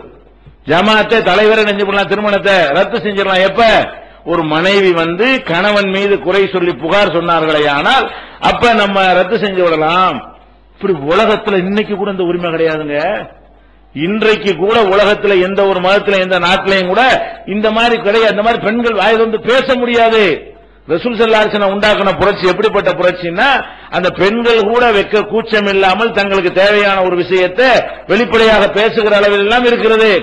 அப்ப இன்னும் பல பெண்கள் வந்து தன்னுடைய கணவருக்கு இந்த ஆண்மையே இல்ல என்பதை வேற மாதிரியான சைகை செய்தெல்லாம் கேட்டிருக்கிறார்கள். அதுக்கு ரசூல் ஸல்லல்லாஹு அலைஹி வஸல்லம் செஞ்சிருக்காங்க, திருமணத்தை ரத்து செய்திருக்கிறார்கள். அப்ப இந்த மாதிரியான மன அழுத்தம் வேற சமுதாய மக்களுக்கு வரலாமே தவிர நமக்கு வர தேவையில்லை. பேருக்கு கணவன் என்று இருந்து கொண்டு தப்பான பாதைக்கெல்லாம் சில பேர் என்ன செய்யறாங்க, போறாங்க. கணவன் வைத்துக் கொள்கிறார்கள், அவனுக்கு கணவனாக இருக்க தகுதி இல்லை. அப்ப தவறான நடத்தைக்கெல்லாம் போகிறார்கள். அவனுக்கு தெரிஞ்சிருமோன்னு சொல்லிட்டு அந்த தவறான நடத்தைக்கு உரியவனோடு சேர்ந்து இவனை கொலை செய்கிறார்கள். இதுக்கெல்லாம் என்ன காரணம்? இந்த கல்லானாலும் கணவன் புல்லானாலும் புருஷங்கிற தப்பான கோட்பாடு தான் காரணம். அப்ப இஸ்லாம் என்ன பண்ணுகிறது, மனைவிக்கு கணவன் பிடிக்கல என்று சொன்னா நல்லா யோசிச்சு பாருங்க. அவசரப்பட பொம்பளை வந்து அவசரப்பட்டு வேணாங்க மாட்டா, சின்ன சின்ன விஷயத்தெல்லாம் கணவன் வேணான்னு சொல்ல மாட்டா. அவ வேணாங்கிற அளவுக்கு வந்துட்டான்னு சொன்னா அவளா அந்த முடிவை எடுக்காம ஜமாத்துல வந்து முறையிடணும். ஜமாத் என்ன செய்யணும், அந்த முறையீட்டை ஏற்றுக்கொண்டு திருமணத்தை ரத்து செய்து வைக்கணும். இது வந்து இஸ்லாமிய சமூகத்தில் உள்ள ஒரு கடமை. அது இன்னைக்கு வந்து தௌஹீத் ஜமாத் வந்த பிறகு என்ன செய்யற, நிறைய பெண்கள் அது மாதிரி முறையிடுறாங்க. அப்ப அந்த பெண்கள் தப்பான வழிக்கு போயிடாம பேருக்கு கணவன் என்று வைத்துக் கொண்டு அவங்களுக்கு இல்லறமே கிடைக்கல என்று சொன்னா மன அழுத்தம் ஜாஸ்தி ஆகும். அல்லது அவங்க தவறான வழிக்கு போனா பாவி ஆயிடுறாங்க. தவறான வழியில போனாங்கன்னா என்ன செஞ்சிடறேன், பாவி ஆயிடுறாங்க. அது ஹலால் ஆயிட வேண்டியதானே. ஹராமான வழியில் செல்வதற்கு பதிலாக இந்த கணவன் வேணாம் விட்டுருங்க, நான் அவனை விட்டு போயிருவான், வேற ஒரு புருஷனை கட்டி போய் சந்தோஷமாயிரி. இப்படி சொல்லக்கூடிய இந்த மார்க்கத்துல இது மாதிரியான ஒரு குடும்ப வாழ்க்கை அமைஞ்சா கூட கவலை இல்லை பெண்களுக்கு, மன அழுத்தத்துக்கு இல்லவே இல்லை. வேற எல்லா மார்க்கங்களையும் இந்த மன அழுத்தத்துக்கு மருந்தே கிடையாது. அதான் விதி, கடைசி வரைக்கும் அதான் தலையெழுத்து. அப்ப மன அழுத்தங்கள் இருந்து கொண்டே இருக்கும். இப்படி எல்லாத்தையும் கவனித்து பெண்கள் விஷயத்தில் இஸ்லாம் என்ன செய்கிறது, கூடுதலாகத்தான் அதை சலுகை வழங்கி இருக்கிறது என்று விளங்கிக் கொள்ள வேண்டும். அடுத்ததாக வந்து பெண்களுடைய நம்ம முஸ்லிம் பெண்களுக்கு ஏற்படக்கூடிய இன்னொரு மன அழுத்தம் என்னன்னு கேட்டா, பிற சமுதாய மக்களை பாக்குறாங்க, பிற சமுதாய பெண்களை பாக்குறாங்க. அவங்க ஒரு மாதிரியா போட்டுக்கிட்டு ஒரு ஹேண்ட்பேக் போட்டுக்கிட்டு அப்படி கொடையை பிடிச்சுக்கிட்டு வேலைக்கு போறாங்களா, ஒரு போனோன்னு செய்து நம்ம வீட்டுல உட்காந்து சோறாக்கிட்டு இருக்கிறோம், இந்த பொம்பளை பாருங்க ஆபீசர் மாதிரி போகுது, அங்க போய் சீட்ல உட்காருது, ஆம்பளைக்கெல்லாம் வேலை வாங்குது, கை கட்டி நிக்கிறாங்க எத்தனை பேரு, எவ்வளவு பெரிய கண்ணியமா இருக்கிறது. நம்மளும் வீட்டுல உட்காந்து என்ன செய்யறோம், சோத்து பானையை கழுவிட்டு இருக்கிறோம். இப்படிங்கிற மாதிரி வந்து பெண்கள் நிறைய பேர் நினைக்கிறாங்க. என்ன செய்யறியா, ஹவுஸ் ஒய்ஃப்னா ஹவுஸ் ஒய்ஃப், அதுக்கு புருஷனுக்கு ஒய்ஃப் இல்ல, ஹவுஸுக்கு ஒய்ஃப். என்ன செய்யறிய, என் புருஷனுக்கு ஒய்ஃபா இருக்குது, ஹவுஸுக்கு ஒய்ஃபா இருக்கிற அப்படின்லாம் சொல்லக்கூடிய ஒரு டயலாக் எல்லாம் விட்டுட்டு இருக்கிறாங்க. அது சொல்ல வெட்கப்படுறாங்க. ஹவுஸ் ஒய்ஃபா இருக்கு, அந்த மாதிரி பெரிய பாவமா செய்யற மாதிரி, அது மாதிரி பெரிய கண்ணியமா தலைநிமிர்ந்து சொல்றது கிடையாது. ஏன் பார்த்தா அது பெரிய கௌரவம் மாதிரியும், அது பெரிய அந்தஸ்து மாதிரியும், பெண்கள் எல்லாம் ரொம்ப அவங்க எல்லாம் நல்ல நிறைய இன்பத்தை அனுபவிக்கிற மாதிரியும் சொகுசா இருக்கிற மாதிரியும், நம்ம வந்து வீட்டுக்குள்ள அடங்கி கிடக்கிற மாதிரி இப்படி நினைக்கிறார்கள். இதனால நிறைய பேருக்கு வந்து அதை பார்த்து ஏங்கி ஏங்கி பெரிய மன அழுத்தம். நம்ம முஸ்லீமா பிறந்து வீட்டுல உட்கார்ந்து இருக்கிறோம், நம்மள என்ன செய்ய முடியல, ஒரு பெரிய வேலைக்கு எல்லாம் போய் அது மாதிரி சாதிக்க முடியல நினைக்கிறாங்க. ஆனா உண்மை என்ன தெரியுமா, அதை விளங்கிக் கொள்ளணும். உண்மை என்ன, பெண்கள் வேலைக்கு செல்வதனால் அவர்கள் படுகிற அவஸ்தை அவர்களுக்கு தான் தெரியும். வெளியில் அப்படி காட்டிக் கொள்கிறார்கள் பகட்டு. எந்த ஒரு மனிதனா இருந்தாலும் இரட்டை சுமையை சுமக்க முடியாது, ஒரு சுமையத்தான் சுமக்க முடியும். ஒரு சுமை என்ன, வீட்டு நிர்வாகம்ங்கிறது ஒரு சுமை, வெளியில உள்ள ஒரு நிர்வாகங்கிறது ஒரு சுமை. வெளியில உள்ள நிர்வாக சுமையை சுமந்தால் வீட்டு நிர்வாகத்தை சுமக்க முடியாது, வீட்டு சுமையை சுமந்தால் வெளியில உள்ள சுமையை சுமக்க முடியாது. இன்றைக்கு வேலைக்கு போற பெண்கள் எல்லாம் என்ன செய்யறாங்க, அவங்க வேலைக்கும் போறாங்க, பெண் என்ற அடிப்படையில் அவங்க செய்ய வேண்டிய சுமையை வீட்டிலையும் சுமக்கிறாங்க. அப்ப வந்து புருஷனுக்கு சோறாக்கி கொடுத்துட்டு பிள்ளைகள்லாம் பள்ளிக்கூடத்துக்கு 10 பேரை அனுப்பி விட்டுட்டு அப்புறம் வேக வேகமா என்ன செய்யறது, வேலைக்கு போயிட்டு சாயந்தரம் விட்டோம்னா சாப்பிடாம ஓடி வரும் பொழுது அவங்க படக்கூடிய அவஸ்தைகள் இருக்கிறத சொல்லி மாளாது. வெளியில ஏதோ 10,000 20,000 சம்பளம் கிடைக்குதுங்கிறதுக்காக வேண்டி அதை வந்து அவங்க சகித்துக் கொண்டிருக்கிறார்களே தவிர அவங்களுக்கு இந்த மாமியா கொடுமை தீர போறது இல்ல, புருஷனுடைய இந்த புருஷனுக்கு செய்ய வேண்டிய பணிவிடைகள் குறைய போவது இல்ல, பிள்ளைகளை வளர்க்கக்கூடிய சுமைகள் குறைய போறதில்ல, புருஷன் சோறாக்கி வைக்க போறது கிடையாது. வேலைக்கு போறது, நீ வேலைக்கு போயிட்டு வாமா நான் சோறாக்கி வச்சிடறேன் அப்படின்னு சொல்லிட்டு அந்த மாதிரி புருஷன் சோறாக்கி வைக்கிறானா, நீ வேலைக்கு போனாலும் அந்த வேலையை தான் செய்ய வேண்டி இருக்கிறது. அப்ப வீட்டில் இருக்கிற ஒரு வேலையை செய்யறது அவங்களுக்கு போதுமானதா இருக்கிறது. அதுவே முதுகு வலிக்குது, இடுப்பு வலிக்குது, பெண்கள்லாம் படக்கூடிய அவஸ்தையை நம்ம பார்க்கணும். வீட்டுல இருந்து கொண்டு இந்த வேலைகளே சிரமமா இருக்கிறனால சில பொருள்லாம் கண்டுபிடிச்சு தந்துருக்காங்க உங்களுக்கு. அந்த எல்லாம் விஞ்ஞான என்ன செய்யறான், மாவு அரைக்கிறதுல இருந்து எல்லாத்தையும் மசாலா அரைக்கிறது வரைக்கும் மனுஷனுக்கு எந்த ஒரு வேலையும் இல்லாம எதனால பெண்கள் கஷ்டப்படுறாங்க. இதுவே கஷ்டமா, சும்மா வீட்டுல உட்கார்ந்து தான் பார்த்துட்டு இருக்கிறாங்க. இதுவே கஷ்டம் போய் தானே நீங்க மிக்சி வாங்கி கேட்கறீங்க, கிரைண்டர் வாங்கி தாங்கன்னு கேட்கறீங்க, வாஷிங் மிஷினுக்கு வாங்கி கேட்கறீங்க. இதெல்லாம் உட்கார்ந்து துணி துவைச்சு எங்களுக்கு முடியாதுன்னு நினைக்கிறீங்க. அப்ப வீட்டுல உள்ள வேலையே கஷ்டம் நினைத்து கொண்டு இந்த சாதனங்கள்லாம் வரும் பொழுது அதுல இருந்து இன்னும் கொஞ்சம் சுமையை சுமந்துக்க வேண்டிய பைத்தியக்காரத்தனமா இல்ல. இது எதுக்காக நீங்க வேலைக்கு போகணும்னு அந்த சுமையை ஏத்துக்கிறீங்க. இன்னும் சொல்ல போனால் ஒரு கை குழந்தை உள்ள ஒரு தாயின்னு வச்சுக்கிறங்க, கை குழந்தை இருக்குது. இந்த கை குழந்தையோட உள்ள ஒரு தாய் வேலைக்கு போனான்னு சொன்னா அந்த குழந்தை நிலை என்ன? அந்த குழந்தைய எங்க விட்டுட்டு போக முடியுமா? பால் குடிக்கணுமே. அந்த தாய்ப்பால் கொடுக்க வேண்டியது அந்த 8 மணில இருந்து சாயந்தரம் 5 மணி வரைக்கும் உள்ள இடைப்பட்ட நேரத்தில் ஒரு 5-6 தடவையா அந்த குழந்தைக்கு பால் ஊட்டணுமா இல்லையா? அந்த 5-6 தடவை அந்த குழந்தைக்கு எப்படி பால் ஊட்டுவாங்க? வீட்டுல யார்ட்டையும் விட்டுட்டு போயிட்டாங்கன்னு சொன்னா புட்டி பால் தான் கொடுக்கணும். அன்புக்கு அந்த குழந்தை ஏங்கும், கொடுக்க முடியாது. அப்ப அந்த தாய்க்கு அந்த பால் சுரக்கும், அதை கொடுத்தா தான் அவளுக்கு உடல் ரீதியாக ரிலீஃப் ஆகும். இல்லன்னா அதுவே ஒரு வேதனையா இருக்கும். அந்த வேதனையை தாங்கிட்டு உட்கார்ந்து கையெழுத்து போட்டா பெருமையாது. பேனாவில் உட்கார்ந்து பெரிய அதிகாரி மாதிரி கையெழுத்து போடுவாங்க.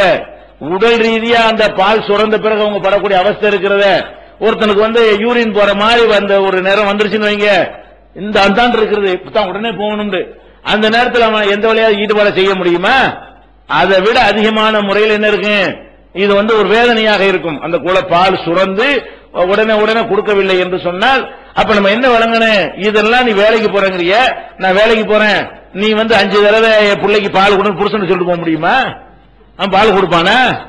எப்படி முடியுங்கிற? அல்ல குழந்தை தூக்கிட்டு போய் அங்க வச்சுட்டு இருக்க முடியுமா? வேலை செய்யற இடத்துல அவன் ஏற்பாடு செஞ்சு தருவான எங்கேயாச்சும்? அப்ப நம்ம என்ன வழங்கணும்? பெண்கள் அவங்க உடல் ரீதியாக அவங்க எப்படி படைக்கப்பட்டிருக்கிறார்கள் என்று சொன்னால் வீட்டில் இருந்துதான் குழந்தைகளை பராமரிக்கணும், அன்பு செலுத்தணும், அவங்களை கண்காணிக்கணும், கவனிக்கணும். இதெல்லாம் கை குழந்தை இப்படி பெரிய பிள்ளைகளா இருந்தா அவங்க பண்ணக்கூடிய சேட்டைகளுக்கு கெட்டு தருதல் நாசமா போறது காரணம் என்ன? அப்ப வெளியே தான் இருப்பான் எப்பவுமே. அம்மா தானே வீட்டில் இருப்பா எப்பவுமே. அவளும் வீட்டில் இல்லைன்னா என்னவாகும்? அது இஷ்டத்துக்கு கெட்ட கூட்டாளிகள், கெட்ட பழக்கங்கள். 10 வயசுல பீடி குடிக்கிறான். ஏன் அப்பனும் தெரியாது, ஆத்தாவுக்கும் தெரியாது. ஏன் மறைச்சிடலாம்?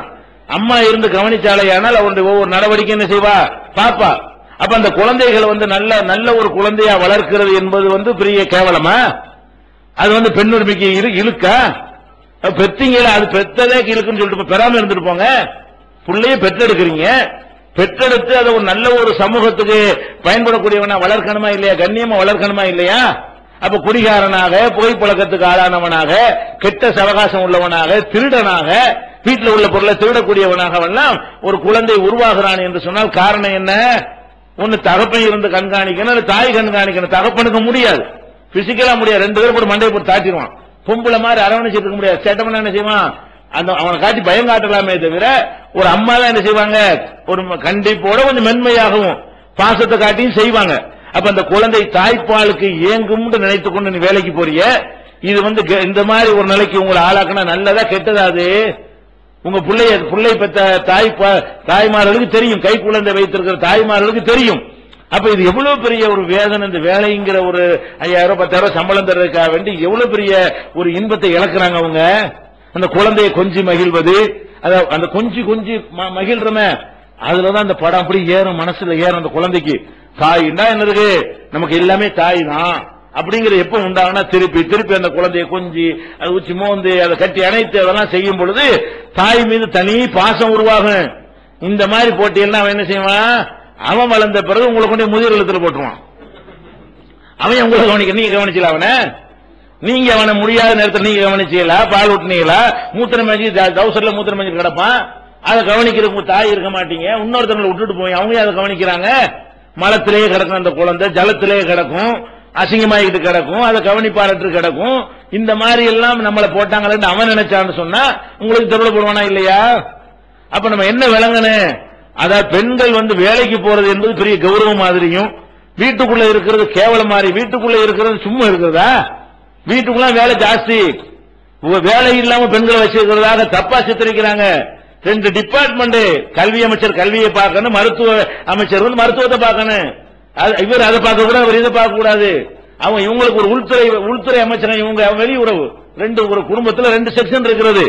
ஒன்னு வெளி விவகாரம், இன்னொன்னு உள் விவகாரம்.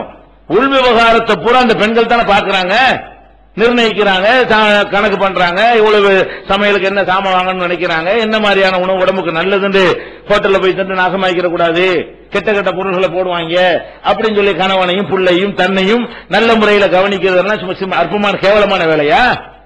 இதெல்லாம் வந்து ஒரு அசிங்கமான ஒரு வேலையா?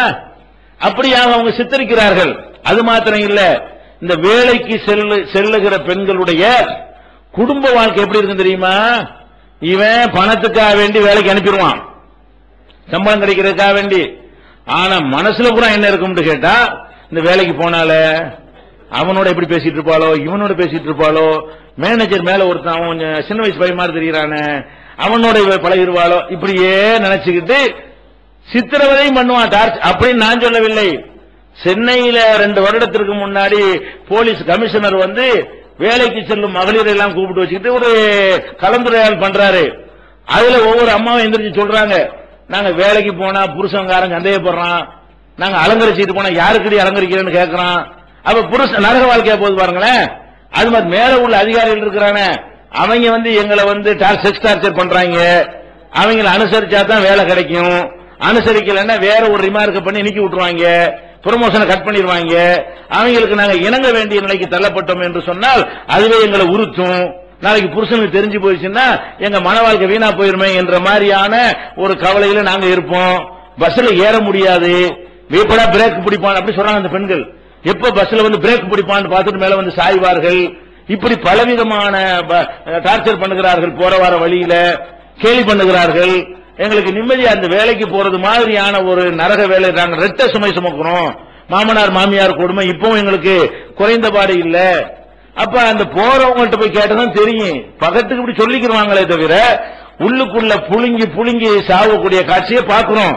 இந்த வெளி வேலைகள்லாம் செய்யக்கூடியது வந்து கணவனே இல்ல, கவனிப்பே இல்ல, சாப்பாட்டுக்கே வழி இல்ல, அவங்க தான் அதை கவனிக்கணும் நிலைக்கு தள்ளப்பட்டால் அப்ப ரெட்ட சுமை சுமந்து ஆகணும். அது மாதிரியான ஒரு நேரத்தில் உள்ள பெண்களாக இருந்தால் அவங்க போய் ஏதாவது வேலை வெட்டி செஞ்சு சம்பாரிச்சுதான் பிள்ளைகளை காப்பாற்றணும்னா அது ரீசன் ஓகே. ஏன் அவங்க அந்த நிலைக்கு தள்ளப்பட்டு விட்டார்கள். அப்படி இல்லாதவர்களை பொறுத்த வரைக்கும் இந்த வேலைக்கு போறதுங்கிறத நம்ம எப்ப தேர்ந்தெடுக்கிறோமோ அப்ப நீங்க விளங்கிக்கணும், பலவீனமான உடல் ரீதியாக பலவீனமான பெண்களுக்கு இரட்டை சுமையை சுமக்க முடியாது. அதுபோல கர்ப்பிணியாக இருக்கக்கூடிய காலமா இருக்குன்னு வைங்க, அந்த நேரத்தில் அவங்களால என்ன செய்ய முடியாது, ஈடுபாடா கற்பிணின்னா அதை கொஞ்சம் ரெஸ்ட் எடுக்க சொல்லுவான், கொஞ்சம் படுத்து கிடக்க வேண்டியிருக்கும். அது மாதிரி பல எல்லா நேரம் போல இருக்க தோணாது. நம்மளுக்கு ஒரு எக்ஸ்ட்ரா சுமை தானே, அவங்களுடைய உடல் எடையில இருந்து ஒரு 5 கிலோ 3 கிலோ எக்ஸ்ட்ரா வயிற்று நிரந்தரமா இருந்தால் அதை தூக்கி நடக்கும் பொழுது என்னவா இருக்கு, அது நம்மளாவது ஒரு பொருளை சுமந்தோம்னு சொன்னா உடனே இறக்கி வைக்க தோணுமா இல்லையா? தலையில ஒரு குடத்தை வச்சுக்கிட்டே இருக்க முடியுமா? முடியாது. கொஞ்ச நேரத்துக்கு வச்சுட்டு இருக்கணும், அப்புறம் இறக்கி தான் வச்சாகணும். அவங்களுக்கு இறக்கி வைக்க முடியாத சுமை இருக்கக்கூடிய நேரத்தில் அவங்க உடம்பு ஓய்வு நாடும், ஓய்வை தேடும். ஆனா ஓய்வு கிடைக்காது. ஏன்? சம்பாதிக்கணும், வேலைக்கு போகணுமே. அப்ப அந்த மாதிரியான ஒரு உடல் ரீதியாக பெண்கள் படைக்கப்பட்டு இருக்கும் பொழுது அப்ப இஸ்லாம் சொல்லக்கூடிய வகையில நீங்க குடும்பத்தில் இருந்து நல்ல அழகான முறையில் நிர்வாகம் பண்றதுல என்ன தப்பு? இதுதான் இஸ்லாம் வந்து அது சொல்லக்கூடிய காரணம். அப்ப இந்த வேலைக்கு போறதுல என்பது வந்து இப்படியான பல பாரதூரமான பாதிப்புகளை வந்து பெண்களுக்கு ஏற்படுத்துகிறது. அதனால நீங்க அவங்கள பார்த்து நீங்க அவங்க உங்களை பார்த்து பொறாமப்படணும். நல்ல சந்தோஷம். இன்னும் விளங்கிக் கொள்வதாக இருந்தால் இந்த குடும்பத்தில் ஒரு ஆண்கள் படக்கூடிய நீங்க யோசிச்சு பார்க்கணும். இந்த மனைவிக்காக வேண்டி இந்த புருஷங்கார என்னவெல்லாம் செய்யறான். நீங்க எதுக்காக சம்பாதிக்க நினைக்கிறீங்க?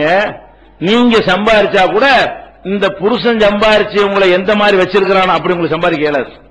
இவன் என்ன செய்யறான்? உங்களுக்கு ஒரு சின்ன அளவு தான் உழைக்க முடியும். ஆபீஸ் வேலை மாதிரி வேலைக்கு தான் நீங்க போவீங்களே தவிர மூட்டைக்கு போவீங்களா? நான் கேட்கிறேன். ஒரு பொம்பளை வேலைக்கு போறதான் செய்வாங்க, ஃபேனை போட்டு டேபிளுக்கு உட்கார்ற வேலைக்கு தான் போவாங்களே தவிர எதுக்கு போக மாட்டாங்க? மூட்டை தூக்குற வேலைக்கு போவீங்களா? லோடு அடிக்கிறதுக்கு போவீங்களா? கை வண்டி இருக்கிறதுக்கு போவீங்களா? முரட்டுத்தனமான வேலைகளுக்கு நான் வயல்ல இறங்கி கலப்பையை பிடிச்சி என்ன சித்தாள் மாதிரி களை எடுக்கிறதுக்கு தான் போக முடியுமே தவிர ஏர் உழுவுறதுக்கு போக முடியுமா? முடியாது. அப்ப என்ன செய்ய முடியும்? கட்டடம் கட்டுறது, உயரமான இடத்துல ஏறுறதுக்கெல்லாம் போக முடியாது. சும்மா செங்கல் எடுக்கிறதுக்கு கொடுக்கலாம். இப்படி அந்த வேலைக்கு போனா கூட அதை கூடமாட ஒத்தாசை பண்ற மாதிரியான வேலையை தான் இவங்களுக்கு செய்ய முடிகிறது. ஆம்பளையை பொறுத்தவரைக்கும் என்ன செய்யறான், ஒரு மனைவி என்று ஒருத்தி வந்த யாரோ எவரோ மனைவின்னு ஒரு அக்ரிமெண்ட் நம்ம போட்டுட்டோம், நமக்கு மனைவி ஆயிட்டாண்டவன அவன் என்ன ஆயிடுறான், நம்ம மனைவியை சந்தோஷமா வச்சுக்கணும், அவ தேவைகள் நிறைவேற்றணும் அப்படிங்கிறதுக்காக வேண்டி 8 மணி நேரம் 16 மணி நேரம் 20 மணி நேரம் எல்லாம் உழைக்கிறான். சொந்த நாட்டை விட்டுட்டு போய் அடிமையா நிக்கிறான். இந்த நாட்டில் எவ்வளவு சுதந்திரமா இருக்கலாமா இல்லையா? இந்த சமூக அமைப்புனால என்ன உங்களுக்கு கேட்டு இதெல்லாம் நீங்க செய்ய இயலுமா? அப்ப பெண்கள், முஸ்லிம் பெண்களை பொறுத்த வரைக்கும் அவங்க என்ன செய்யணும், ஆண்களுக்கு ரொம்ப நன்றி கடன் பட்டவர்கள். ஏன் இந்த சமுதாயத்தில் உள்ள ஆண்கள் அப்படி கஷ்டப்படுறான், அவனுக்கு ஒரு இளமையா இருக்கக்கூடியவனுக்கு அவனுக்கு ஒரு இல்லற வாழ்க்கை தாம்பத்திய உறவு தேவைதானே, தேவையா இருந்தும் கூட என்ன பண்றான்னு கேட்டா, மனைவி நல்லா வச்சிருக்கேன், மனைவி விரும்புறா, நகை நட்டு நிறைய போட ஆசைப்படுறா, அந்த வீட்டுல உள்ள பார்த்தாலும் ஆசைப்பட்டு கேட்கிறா, அது வேணும் இது வேணும்னு சொல்றா, ஊர்ல உட்காந்து நம்ம வாங்க முடியாது, நம்ம அந்த இல்லறத்தை தியாகம் பண்ணிட்டாவது நம்ம என்ன செய்வோம், போய் அங்க கிடந்து கஷ்டப்படுவோம். பாஷை தெரியாத ஒரு நாட்டுல பலவிதமான எந்த விதமான உரிமையும் இல்லாத அங்க பேச முடியாது. நம்ம நாட்டில் மாதிரி ஏற்று பேச முடியுமா?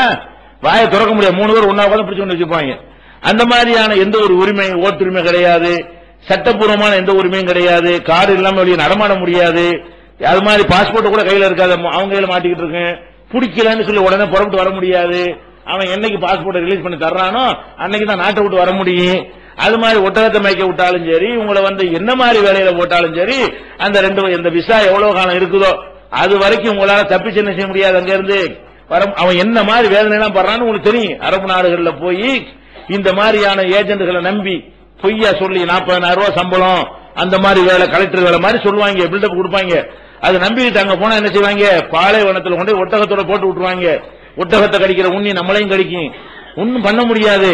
அவனுக்கு பழக்கமே இல்ல, ஆடு மாடுமா நினைச்சா அது ஒரு டைப் ஆகி டீல் பண்ணும், உதைக்கும், கடிக்கும். ஆடுலாம் கடிக்காது, மாடுலாம் முட்டை தான் செய்யும், ஒட்டகம் கடிக்கும்.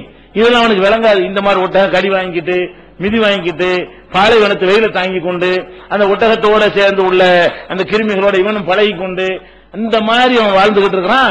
பிடிக்கல, வர நினைச்ச முடியலைங்க, இறங்கணும் பாஸ்போர்ட் வச்சுக்கிறாங்க. இறங்கணும் பாஸ்போர்ட் கையில இருந்தா தானே விமானத்தோடய ஏற்றிட்டு வர முடியும். உங்களுக்கு வெளியவே நடமாட முடியாது. அந்த அக்காமான்னு ஒரு கார்டு வச்சிருக்கலாம், வெளியே நடமாட அதுதான் தருவான். அப்புறம் பாஸ்போர்ட் எல்லா ரெக்கார்டும் அவங்கள மாட்டிக்கிறோம். அப்ப எத்தனை வருஷத்துக்கு நீங்க போனீங்களோ அது வரைக்கும் வச்சுட்டு அப்புறமா அனுப்பி விடுவான். அப்ப இந்த மாதிரி செய்யறான், எதுக்கு செய்யறான், எதுக்காக நீங்க அதை பார்த்து ஆசைப்படுற? அவங்கள பார்த்து நம்முடைய கணவன்மார்கள் நம்மளை கல்யாணம் பண்ண காரணத்துக்காக வேண்டி என்ன மாதிரி எல்லாம் கஷ்டப்படுகிறார்கள். ஒரு கடை வைக்கிறாங்க, ஒரு வேலை செய்யறாங்க, எந்த வேலைனாலும் செய்ய ரெடியா இருக்கான். தள்ளு வண்டியில தள்ளிக்கொண்டு என்ன செய்யறான், சுண்டல் வியாபாரம் பண்ணி குடும்பத்தை காப்பாத்துறான். இந்த தள்ளு வண்டியில தள்ளிக்கிட்டு போய் இதெல்லாம் செய்யறது பெண்களுக்கு விட்டா சாத்தியப்படுமா? சில பேர் செய்யத்தான் செய்யறாங்க நிர்பந்தத்துக்காக வேண்டி. அது எல்லாருக்கும் இயலுமா? அது அவங்களுடைய உடல் ரீதியாக அதெல்லாம் அவங்களுக்கு தாங்கக்கூடிய ஒரு விஷயமா? அப்ப இந்த மாதிரி எல்லாம் நம்ம பார்க்கக்கூடிய நேரத்தில் குடும்ப வாழ்க்கையில இந்த சமூகத்தில் நீங்கள் மனைவியராக இருக்கிற மாதிரி ஒரு கண்ணியம் வேற எந்த சமூகத்திலையும் கிடைக்காது. எல்லாத்தையும் ஆம்பளை ஏத்துக்கிறான், நகை நகையா செஞ்சு பூட்டுறான். ஏன் அவன் ஆசை என்ன, சோறு கொடுக்கறது மட்டும்தான் அவனுக்கு கடமை. மார்க்கத்துல உங்களை மானத்தை மறைக்கிறதுக்கு ஒரு ட்ரெஸ் கொடுக்கறது அவனுக்கு கடமை. அது போக ஏதோ வாடகை வீட்டிலேயே வச்சா உங்களுக்கு போதும், குடியிருக்க ஒரு இடம் தர வேண்டும், அதுக்காக வேண்டி பெரிய அரண்மனை கட்டி தர வேண்டிய அவசியம் எல்லாம் கிடையாது. அவனுக்கு ஒரு குடிசையை போட்டு தந்தா கூட நீங்க இருந்துக்கிற வேண்டியதுதான். அப்படியே எல்லாம் ஆம்பளை செய்யறான். மார்க் அவனுக்கு ஏதோ கடமையாக்கி இருக்குது அவ்வளவு நிப்பாட்டிக்கிறானா? அதை தாண்டி என்ன செய்யறான், வாங்குற சொத்தை எல்லாம் பொண்டாட்டி பேர்ல எழுதுறவன் இருக்கிறான். ஒவ்வொரு சபருக்கு போயிட்டு வரும் பொழுதெல்லாம் ஏதாச்சும் 10 பவுன் 20 பவுன் கிடைச்சா என்ன செய்யறான், வயிற்ற கட்டி வாயை கட்டி அவனே சமைச்சு, அவன் சமைச்ச எந்த லட்சணத்தில் இருக்கு, 4-5 பசங்க சேர்ந்து என்ன செய்வானுவ சமைச்சு ஒரு ரசத்தை வச்சு அது அவன் சாப்பாடு. இந்த மாதிரி நாக்கு ருசியா ஒண்ணு சாப்பிடாம மிச்சப்படுத்தி அதை மனைவிக்கு மக்களுக்கும் பிள்ளைகளுக்கும் நல்லா இருக்கணும். எவ்வளவு கஷ்டப்படக்கூடிய ஒரு நிலையில நம்ம ஆண்களுடைய மனநிலை மாறி இருக்கு. இஸ்லாமிய சமுதாயத்தில் நம்ம மேல இது சுமத்தப்பட்டிருக்கிறது. இந்த இஸ்லாம் மார்க்கத்தில் மட்டும்தான் இந்த மாதிரி உணர்வு உங்களுக்கு இருக்கிறது. வேற வேற சமுதாயத்தில் அப்படி வெளிநாட்டுக்கு போனா கூட அவ்வளவு சம்பாத்தி குடிச்சுட்டு என்ன செய்வான், காலி பண்ணிடுவான். பொண்டாட்டிலாம் அப்படிலாம் செய்ய மாட்டான் அதிகமான பேரு. அப்ப நம்ம சமூகத்தில் என்ன செய்யறான், அற்பமான வேலையில இருந்தா கூட அவன் தன்னுடைய தேவைகள் எல்லாம் குறைத்துக் கொள்கிறான், சுருக்கிக் கொள்கிறான். கொஞ்சம் பேர் விவகாரி இருப்பான், அதிகமான பேரை சொல்றான். அதிகமான ஆண்களுடைய நிலைமை என்னன்னு கேட்டா பரிதாபகரமான நிலைமையில் இருக்கிறது. சொல்ல போனால் அந்த மாதிரியான ஒரு சமூகத்தில் பிறந்ததுக்கு பெண்கள் தான் என்ன செய்யணும். நீங்க ஆண்கள் நினைச்சு டார்ச்சர் மாதிரி நினைக்கிறீங்க. அவன் படக்கூடிய கஷ்டம் அவனுக்கு தான் தெரியும். வெளியில என்ன மாதிரியான பிரச்சனைகள்லாம் சந்திக்கிறான், அடிதடியை சந்திப்பான், திட்டு ஏச்சு. ஒரு முதலாளிட்ட வேலை செஞ்சானா நீங்க பொண்டாட்டிட்ட புருஷன் உரிமை ஏத்துட்டா நீங்க கோவப்படுறீங்க. அவன் எவன்ட்டே 2000 ரூபாய் சம்பளம் வாங்குறதுக்காக வேண்டி போடா நாயே அவன் சொல்ல முடியாத வார்த்தையெல்லாம் கேட்பான் முதலாளி. ஏன் 2000 ரூபாய் சம்பளம் தர்றான்னு சொல்லி பேசாம தலை குனிஞ்சு நிற்பான். எவ்வளவு அது எப்படி இருக்கு அவன் நிலையில இருந்து எண்ணி பார்க்கணும். எதுக்காக சகிச்சுக்கிறான்? நம்ம மனைவி நான் சோறு போடணும், இந்த வேலை இல்லாட்டி வேலை கிடைக்காது, அந்த மாதிரி அவனை மூட்டை மூட்டையா தூக்க சொல்லுவாங்க. அவனை தூக்க முடியாது, கஷ்டப்படுவான், இருந்தாலும் தூக்குவான். ஏன்? நம்ம ஒரு இடத்துல வேலை பார்க்கறோம், என்ன செய்யறது, அப்பதான் சம்பளம் கிடைக்கும். அப்ப அதிகமான வேலையை போடுவாங்க, அதிகமான ஒரு டார்ச்சர் பண்ணுவான். இதெல்லாம் ஒரு சம்பளத்துக்கு இருந்தால் அப்படி. அவன் சொந்த வியாபாரம் பண்ணா கூட வர்ற வாடிக்கையாளர் ஆளாளுக்கு என்ன செய்வான், அவனுக்கு என்னடா ஜாமான் வைக்கிற, என்ன கொள்ளடிக்கிறேன்னு கேட்பான். அதுக்கு சிரிச்சுட்டு சொல்லணும். அப்ப அந்த மாதிரி எவ்வளவுக்கு ஒரு மன உளைச்சல் ஒருத்தனுக்கு வெளி உலகத்தில் இருக்குது. ஒரு டீ கடைக்காரன் போய் கேளுங்க, ஒரு பெட்டி கடைக்காரன் போய் கேளுங்க, ஒரு எந்த ஒரு வியாபாரிட்ட வேணாலும் கேளுங்க, வேலை செய்யறவன்ட்ட கேளுங்க, கூலி வேலை பார்க்கறவன்ட்ட கேளுங்க, எவ்வளவு பெரிய பிரச்சனைகள் எல்லாம் அவன் சாதாரணமா சகிச்சுக்கிட்டு வீட்டுல மாத்திரம் அவனுக்கு அது ஒண்ணுதான் கிடைக்கிறது. வீட்டுல என்ன செய்யணும், சரி நம்மள எல்லாரும் அதிகாரம் பண்றாங்க, நம்ம ஒருத்தர் அதிகாரம் பண்ணுவோம், அவனை 1000 பேர் அதிகாரம் பண்றான். அப்ப அதிகாரம் பண்ணும்போது அவன் அப்படி அடங்கிடக்கூடாதுக்காக வேண்டி என்னோட சோறாக்கணும்னு கேட்கத்தான் செய்வான். இதெல்லாம் கண்டுக்கிறாம என்ன செய்யணும், பேசாம அவன் டென்ஷன்ல வர்றான், அங்க போட்டு எத்தனை திட்டு இருப்பாரு. முதலாளி திட்டின கோபத்துல வரும்போது சோறும் சரியில்லை பாய்க்கு வருங்கன்னு வைங்க, ஏதாவது சொல்லுவோம். அப்புறம் நார்மல் ஆயிக்கிறோம். ஒரு அரை மணி நேரத்தில் என்ன செய்யறேன், அது நார்மல் ஆயிக்கிறோம். இந்த மாதிரியான ஒரு விஷயங்கள்லாம் தான் இருக்குமே தவிர, நீங்க இந்த குடும்ப அமைப்புல விட்டு வெளியேறி போய் வேலை வெட்டிக்கின்னு போனீங்கன்னா இதெல்லாம் முடியாது. வேலை நான் கொஞ்சம் நெஞ்சில கை வச்சு நீங்க சொல்லுங்க, வேலை வெட்டிக்கு போய் சம்பாதிக்கிற பெண்கள் எவ்வளவு நகை போட்டு பார்த்திருக்கீங்க? வேலை வெட்டிக்கு போறாங்கல்ல, ஒரு அரசாங்க வேலைக்கு போனாலும் 25 ரூபாய் 30 ரூபாய் 40 ரூபாய் வரைக்கும் சம்பளம் வாங்குறாங்கல்ல, மாசம் 30,000 40,000 சம்பளம் வாங்கி அந்த மாதிரி வாங்கக்கூடியவர்கள் இவ்வளவு அடுக்கிறாங்களா? இங்க வரைக்கும் அடுக்கிறீங்களா? விரல் 5 விரலுக்கும் இது தலை முடி காது பார்த்தோம்னு சொன்னா அத்தனை வெரைட்டி நமக்காக தான் கண்டுபிடிச்சிருக்காங்க. கடையில் முஸ்லிம் சமுதாயத்துக்கு தான் கண்டுபிடிச்சிருக்காங்கிற அளவுக்கு என்ன இருக்கு. மத்தவங்க கல்யாணத்துக்கு கவரிங் வாங்கி போடுவான். நம்ம தான் தங்கத்திலேயே பூட்டுற சமுதாயம் யாரு? நம்ம தான் அப்படி இருக்குமா இல்லன்னு சொல்லலுமா நீங்க? இதெல்லாம் நம்ம என்ன யோசிச்சு பார்க்கணும். இந்த சமூகத்தில் தான் இந்த மாதிரி இஸ்லாம் நமக்கு ஆண்களுக்கு கடமையாக்கி இருக்கிறது. நம்ம பொம்பளையில வெளியே விட்டுற ஒரு விஷயத்தை, ஒரு போராட்டத்துக்கு போறீங்கன்னு வைங்க, ஒரு பொதுக்கூடத்துக்கு போறீங்கன்னு வைங்க, வேற சமுதாயத்துல பொம்பளை ஆம்பளையும் கலந்து போனா என்ன ஆகும் பாத்திருக்கீங்களா இல்லையா? பாத்திரிக்கை எவ்வளவு செக்ஸ் டார்ச்சர் பண்ணுவான். நம்ம சமூகத்தில் ஒரு போராட்டத்துக்கு வந்தாலும் எல்லாம் பெண்கள் போன பிறகு ஆண்கள் போங்கன்னு அறிவிக்கிறோம். இந்த சமூகம் எப்படி சமூகம்? பெண்களை கண்ணியமாக நடத்தணும் பல அப்படியே ஒரு ரத்தத்துல ஊறி போன ஒரு சமுதாயம். அல்லாஹ்வுடைய ரசூல் கூட என்ன செய்வாங்க, தொழுகையில தொழுது முடிச்சோன்னு சொல்லுவாங்க, ஆண்கள் அப்படி அமருங்கள், பெண்கள் போன பிறகு ஆண்கள் போக வேண்டும். எதுக்காக சொல்றாங்க? அவர் போகும்போது இடிச்சுக்கிட்டு என்ன செய்யக்கூடாது, போயிடக்கூடாது, அவங்க முதல்ல போயிடணும். இதுல எல்லாம் கவனிக்கிற ஒரு மார்க்கம். அப்ப நம்முடைய சமூகத்தில் நடக்கக்கூடிய மீட்டிங்கள் போக்குவரத்துல எல்லாம் பெண்கள் தைரியமா போகலாம். வேற சமுதாயத்தில் உள்ள கூட்டங்களுக்கு போக முடியுமா? பெண்களை இருக்கிற 50 பேரும் பெண்களை எப்படி பார்ப்பான்? அவன் நான் நேற்று சொன்ன மாதிரி சதையா மட்டும் தான் பார்ப்பான். அவ பெண்களை முஸ்லீம், அவங்க ஒரு ஈமான் உள்ள ஒரு நல்ல பெண்ணு, அவங்க அல்லாஹ்வுடைய அடிமையில ஒரு அடிமை, நம்ம ஒரு அடிமை, அவங்க ஒரு பெண் அடிமைன்னு ஒரு முஸ்லீம் மட்டும் தான் பார்ப்பான். அப்ப நம்ம இந்த சமூகத்தில் நீங்க யோசிச்சு பாத்தீங்கன்னு சொன்னா இந்த மாதிரி கண்ணியம் எதுலையுமே இருக்காது. ஃபர்ஸ்ட் பெண்கள்ங்கிற ஒரு இடத்தை கொடுக்கணுமா இல்லையா? எதா இருந்தாலும் அந்த மாதிரியான ஒரு அமைப்பெல்லாம் யோசிச்சு பார்த்தோம்னு சொன்னா பெண்களுக்கு மன அழுத்தம் வரவே தேவையில்லை. வெளி உலகத்தை பார்த்துட்டு அவங்க எல்லாம் இது சிறப்பாக நல்ல நிலையில் இருக்கிறார்கள் என்றெல்லாம் நீங்களாக தப்பாக கற்பனை பண்ணி கொண்டு நம்ம போய் முஸ்லீமை மட்டும் இல்லாம இருந்தா எப்படி ஜாலியா இருக்கலாம், எப்படி ஜாலியா இருக்கலாம்? பாக்கணும், ஜாலியா இருக்கிற காட்சியெல்லாம் பாக்கணும். தண்ணி எடுத்துறாள் பொம்பளைகள் படிக்க போறோம்னு அனுப்பிவிட்டு வேலைக்கு போறோம் நவீன தொழில்நுட்பத்தில் போய் சாப்ட்வேர் சாப்ட்வேர் துறையில வேலை கிடைச்சிருச்சுன்னு போனா அங்க என்ன நடந்துட்டு இருக்கு? ஆணு பெண்ணு தண்ணி அடிக்கிறது, பார்ட்டிக்கு போறது, டிஸ்கோ டான்ஸ் ஆடுறது, இவன் பொண்டாட்டி அவன் மாத்திக்கிறது, அவன் பொண்டாட்டி இவன் மாத்திக்கிறது, இதுகள் எல்லாம் நடக்கிற காட்சியை நம்ம பார்க்கணும்.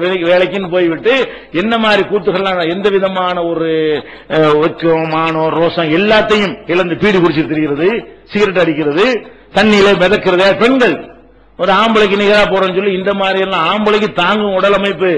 பெண்கள்லாம் தண்ணி அடிச்சா தாங்க விளங்கிருங்க, அதுக்கான ஆம்பளை குடிங்க அர்த்தம் கிடையாது. இவனாச்சும் கொஞ்சம் தாங்க பிடிப்பான். ஆம்பளை என்ன செய்வான், இந்த குடிப்பழத்துக்கு ஆளானான்னு சொன்னா அதனால் வரக்கூடிய கேடுகள் 4 வருஷத்துல வரும்னு சொன்னா பொம்பளைக்கு 1 வருஷத்துல வந்துடும். ஏன்? பிசிக்கலாக அவங்களுடைய உடல் அமைப்பு நிறைய பலவீனமா இருக்குது. உடல் ரீதியாக குடும்ப விலைக்கு இருக்கணும். கொழுப்புல இருந்து, ரத்த அமைப்புல இருந்து, மூளை அமைப்புல இருந்து, இதய அமைப்புல இருந்து, ரத்தத்தை பங்கன் பண்ற அமைப்புல இருந்து எல்லாமே குறைவாக இருக்கிறது. அந்த மாதிரியான ஒரு ஆளுக்கு என்ன சாத்தியப்படாது. அப்ப இந்த மாதிரி உரிமைன்னு போனக்கூடிய ஆட்கள் எல்லாம் இப்படி இருப்பார்கள்.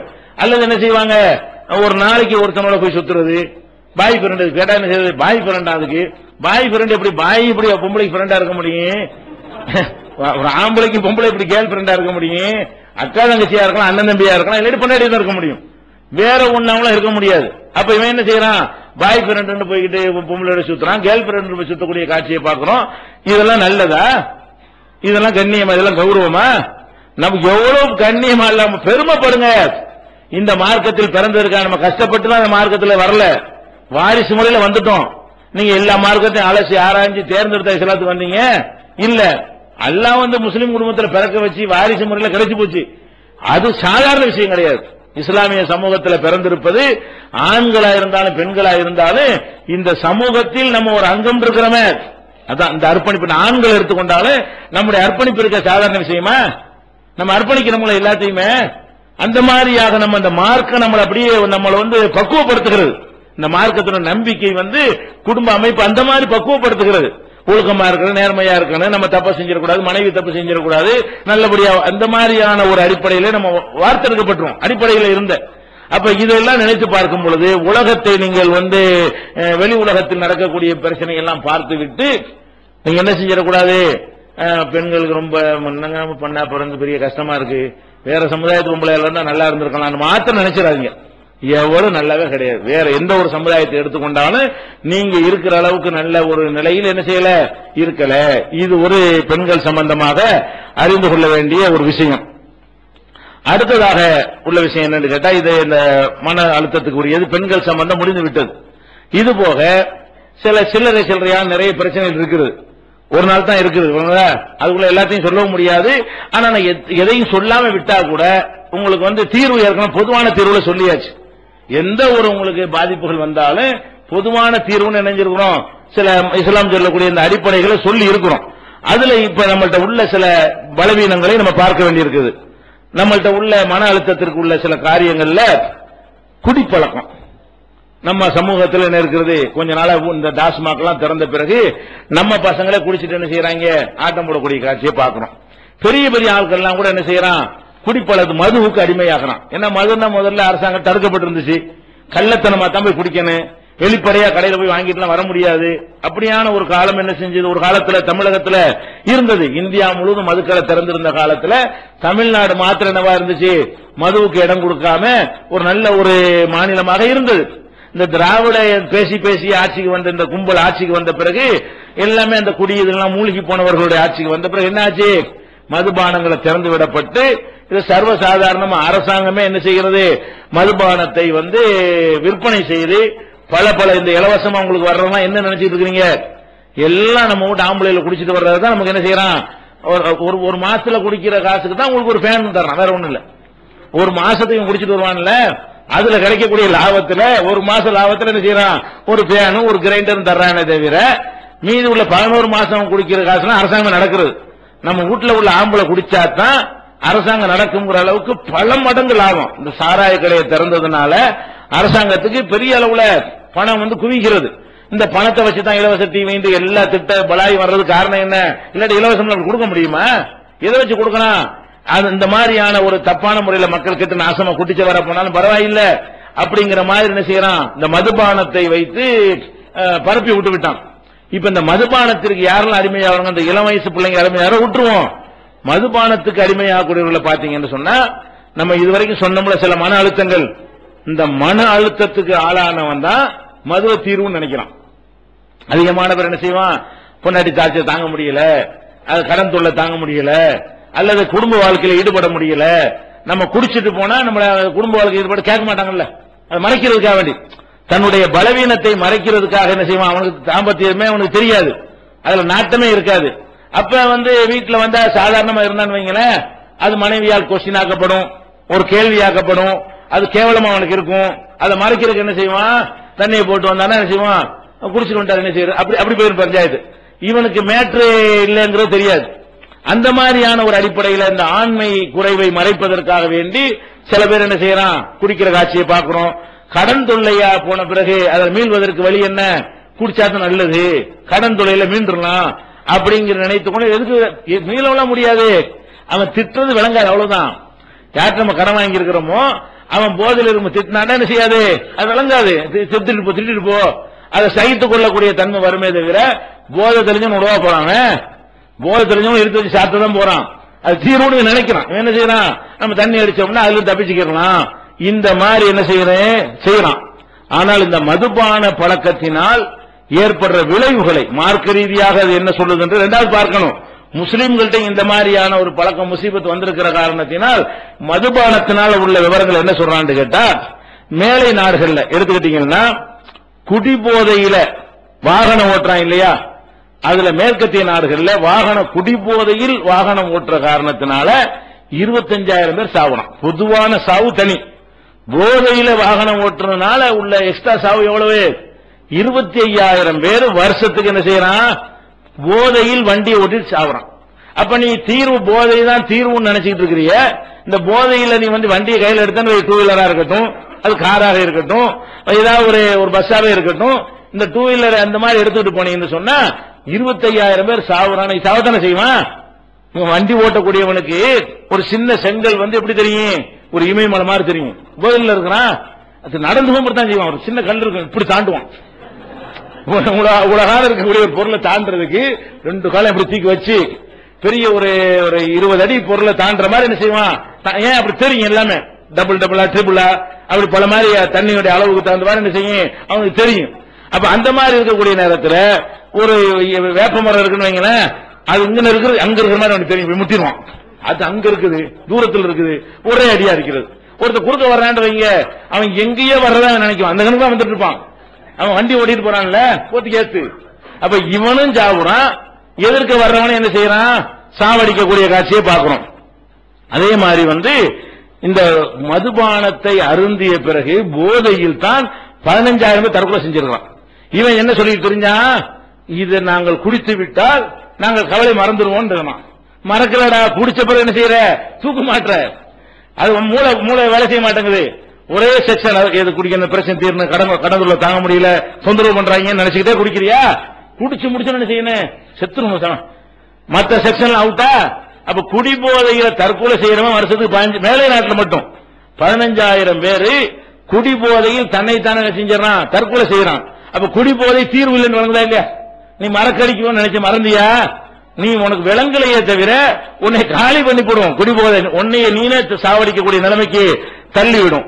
அதே மாதிரி இந்த குடிபோதையினால வருஷத்துக்கு 25,000 பேரு புது நோய்களுக்கு உள்ளாகிறான். இந்த குடி இல்லாட்டி அவனுக்கு அந்த நோய் வந்திருக்காது. அப்ப குடிபோதைகள் அதில் உள்ள கூட ஆல்கஹால் மூலமாக அவனுக்கு ஏற்படக்கூடிய நோய்கள் இந்த மாதிரி பல விஷயங்களாக இருக்கிறது. அதே மாதிரி இந்த குடிபோதைக்கு ஒருத்தன் ஆளாகும் பொழுது நம்ம கண்ணு முன்னாடி பாக்குறோம் என்னென்ன மாதிரியான ஒரு கேவலத்துக்கு ஆளாகுறான். வேட்டியை ஊத்து ரோட்ல படுத்து கிடக்கிறான்.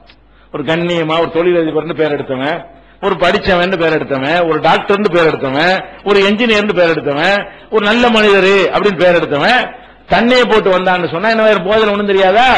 ரோட்ல விழுந்து கிடப்பான், வேட்டிலாம் விலகி கிடக்கும். அப்ப அசிங்கமா பாக்குறவன் போட்டு என்ன செய்வான்? இவன் கேவலப்பட்ட ஜென்மம்னு பார்த்துட்டு போவான். அப்ப எவ்வளவு நாளா கட்டிக்காத்த ஒரு பெருமை கொஞ்சோண்டு தண்ணியை போட்டு போயிட்டு அதை பத்தி யோசிச்சு பாத்தியா?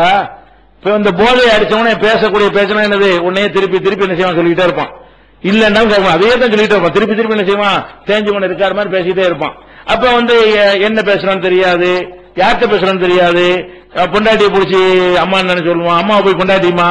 இந்த மாதிரியான ஒரு கேவலமான நிலைகள்லாம் மனிதனுக்கு இந்த போதையினால ஏற்படுவதை கண்கூடா பார்க்கிறோம். இன்னும் இது மாதிரியான சில குழப்பங்கள்லாம் இருக்கிறது. அதை இன்ஷா அல்லாஹ் நாளைக்கு பார்த்து விட்டு இன்னும் என்னென்ன மாதிரியான மனக்குழப்பங்கள்லாம் வருமோ அனைத்தையும் தொகுத்த முறையில் என்ன செய்வோம் இன்ஷா அல்லாஹ் நாளையோட உங்களுக்கு நிறைவுற. ஏன்னா 30வது நாள் நடத்தினா அடுத்த நாள் போட முடியாது. டிவி கணக்கு பண்ணணும்ல. டிவி கணக்கு பண்றதா இருந்தா இன்னைக்கு பேசுறது நாளைக்கு தான் வருது. இன்னைக்கு பேசணும்னா இன்னைக்கு வராது டிவியில. அப்ப 28ல பேசுறது 29க்கு தான் வரும். 29ல பேசுறது 30க்கு தான் வரும். 30 நாளைக்கு தான் நம்ம ஸ்லாட் எடுத்துருக்கோம். அதனால நாளைக்கு தான் கடைசி, நாளை மறுநாள் பிறகு இருந்தாலும் இல்லாட்டாலும் என்னது நாளைக்கு தான் கடைசி. எப்பவுமே 29ல முடிக்கிறோம். அதனால நாளை என்ன செய்வோம்? என்னென்ன மிச்சம் இருக்கிறது அனைத்தையும் தொகுத்து இது சம்பந்தமான ஒரு பொதுவான ஒரு தீர்வை வழங்கக்கூடிய வகையில் அந்த உரையை அமைத்துக் கொள்வோம். அஸ்ஸலாமு அலைக்கும் வரஹ்மத்துல்லாஹி வபரகாத்துஹு.